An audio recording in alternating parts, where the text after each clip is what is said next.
Hello, 5th grade. Welcome to your first chemistry video lesson with Mr. Ferris. I wanted to give you a lesson teaching you how to interpret chemical formulas.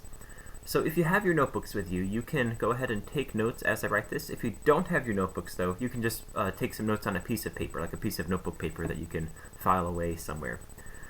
So, we've been learning about chemistry, and you've been exploring the periodic table of the elements. Now remember, the elements are all the different kinds of atoms that there are in the world, and they all get their own unique chemical symbol, so maybe an O for oxygen or an S for sulfur. But sometimes we get molecules or compounds where atoms actually join together, and you have two or more atoms stuck together. And we need to find a way to write down what these different molecules are. And there's a lot of molecules that you are familiar that you might even use their names on a daily basis, like carbon dioxide is a carbon atom with two oxygen atoms, or water, which is two hydrogen atoms with an oxygen, H2O. And so what I want to teach you today is how to write chemical formulas, and also how to, more importantly, read chemical formulas and interpret if you're given one. Now there's a few rules that you need to know. That sometimes in chemical formulas you're going to see these numbers showing up, and you need to know what those numbers mean. So that's what the notes section here is going to be. So sometimes you will see little numbers. Just abbreviate numbers that way. Little numbers in a chemical formula. So you might see O2, or you might see H2O, and that 2 is little in both of these cases. Now, whenever you see a little number, that tells you how many atoms there are of the kind of atom that is just before that number. So whatever is before that number, that's what there's 2 of, or if the number is 3, what there is 3 of. So in this case, that little 2 comes right after that O. So this is going to say that there are 2 oxygen atoms, and this is actually the molecule that oxygen exists in the air. It's O2. There's 2 oxygen atoms stuck together. Here in H2O, this 2 comes right after the H, so it's going to tell us that there are 2 H's there.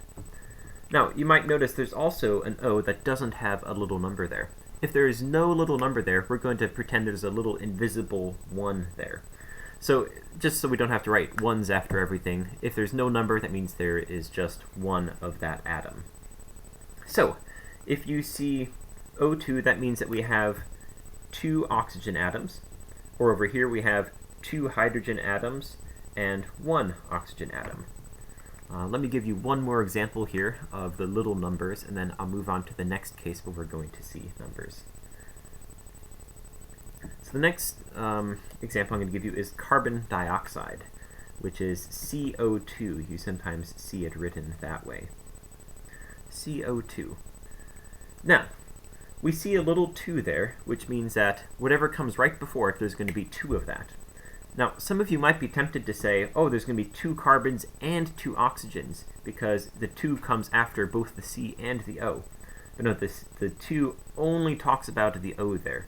And this carbon here has a little invisible 1 there. So in this case, we are going to have 1 carbon, and we are going to have 2 oxygens, 1 C and 2 O's. Now, the second case that you might see a number is where you have a little number after parentheses. So, a little number after parentheses.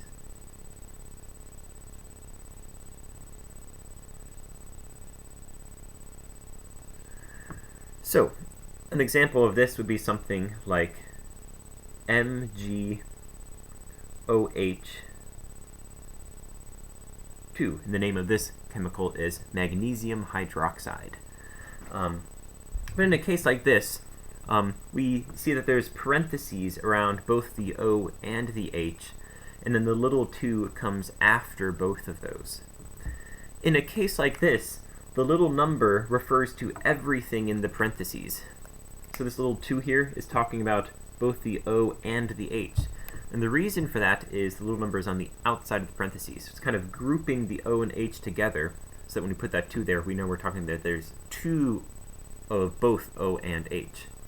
So the total number of atoms that we would have here is we would have one of the magnesiums, 1 Mg, we would have 2 O's, and we would have 2 H's.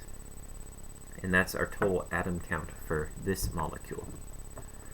Alright, now time for the third case. The third case where we would see a number is where you see a big number before something. So you would see a big number before a molecule. It could be a big molecule, a small molecule. I'm just going to say before something. I know it's a vague word, but it'll help us make sense here. So an example of this would be, say, 2H2O. Now in this case, the big number is referring to everything that comes after it. So when you see a big number, it's usually saying that we're going to have multiple of these molecules. So if you see 2H2O, that 2 refers to this whole molecule right there, the whole H2O. So if one of our H2Os is going to have 2 H's and 1 O, then 2 H2Os is going to have twice that. So instead of having just 2 H's, we're going to have 2 times 2, so we're going to have 4 hydrogens total. And instead of just 1 O, it's going to get multiplied by 2, and we're going to have 2 O's. So 2 oxygens and 4 hydrogens by what I have written here, by 2H2O. So these are the cases where you're going to see numbers in your chemical formula. So you're going to see them either after an atom, in which case it refers to just that atom. You're going to see it after parentheses, in which case it refers to everything inside the parentheses there. Or you're going to see a big number coming before a molecule. You're never going to see a big number in the middle of a molecule. It's always going to be right before it. And you're not going to see it afterwards either. And it's going to refer to the entire thing. So if you see a big number, the way to solve that is you're going to figure out how many atoms are in just one of those molecules, and then multiply everything by that big number. Okay, I'm going to give you a few examples here, just to show you how this works. Some of these are ones we have already seen. So, in this top example, O2, this is oxygen. This is called diatomic, where you have 2 oxygen atoms stuck together. I see a little 2 right after the O, which means I have 2 oxygens. So I'm just going to write 2 O's, because I have 2 O's. In the second one, SO2, S is sulfur, I have 2 oxygens, and do I have 2 or 1 sulfurs? I actually just have 1, because there's an invisible 1 hiding right after that S. So I have 1 S, and I have 2 O's for this guy. Now I'm going to come over here. This is actually the formula for sulfuric acid. H2SO4. Oh boy. So I see a little 2 after the H, so I have 2 H's. I have no number after the S, so I actually just have a invisible 1 there. And I have a 4 after the O, so I'm going to have 2 hydrogens, 1 sulfur, sorry, there's a 1 there, and 4 oxygens. So 2 hydrogens, 1 sulfur, and 4 oxygens for that guy. Now down here, this is another one that we have seen, magnesium hydroxide again. Note also, many of the elements that we're going to be dealing with are going to have just a single capital letter, but some of them will also have lowercase letters. So if you see something like Mg2, the 2 is going to refer to the Mg. It's going to refer to the whole chemical symbol, because you can't really split the chemical symbol in half. So here I have 1 magnesium, and then I have an oxygen and a hydrogen, but wait, they are in parentheses, so I have to look for a number after the parentheses, and there are 2 oxygens and 2 hydrogens. So I'm going to have 2 O's and 2 H's. Alright, now let's go down to this bottom one. This bottom one is going to be pretty tricky. So I have NH4, and then a little 2, and then SO4. And I believe this is going to be ammonium sulfate. So, I notice parentheses first. So I have 2 of these NH4s. So the question is, how many of these do I have total then? So I have 1 nitrogen inside the parentheses, and I have 4 hydrogens inside of the parentheses.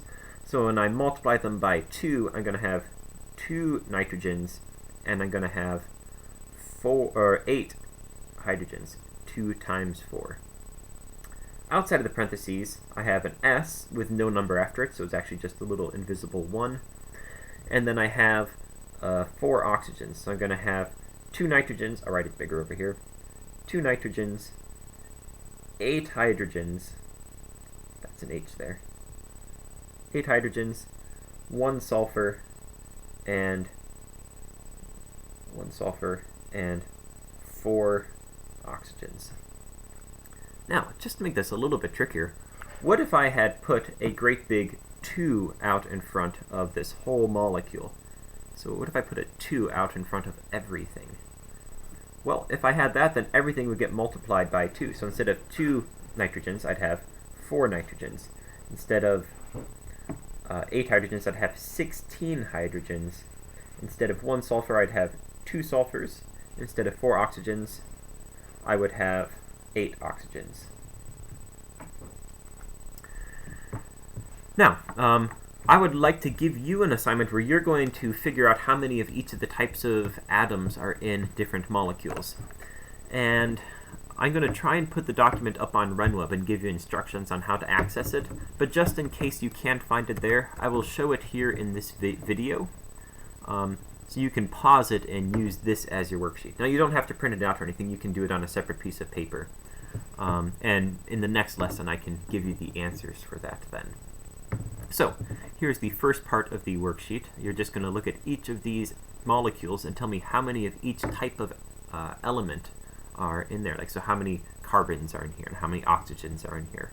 And this will be good practice for you to keep memorizing your elements and chemical symbols as well. Remember, there's that list I gave you in your last lesson for you to memorize the names and the symbols and have them connected in your head. So we have the first 8 here, and then there's another 7 here. So you can pause the video wherever you need to so you can see these, but I'm also going to try and put this document up on RunWeb. Alright, so I hope that you enjoyed this lesson, and I hope that the technology is all working for you, and I also hope that you're all staying healthy.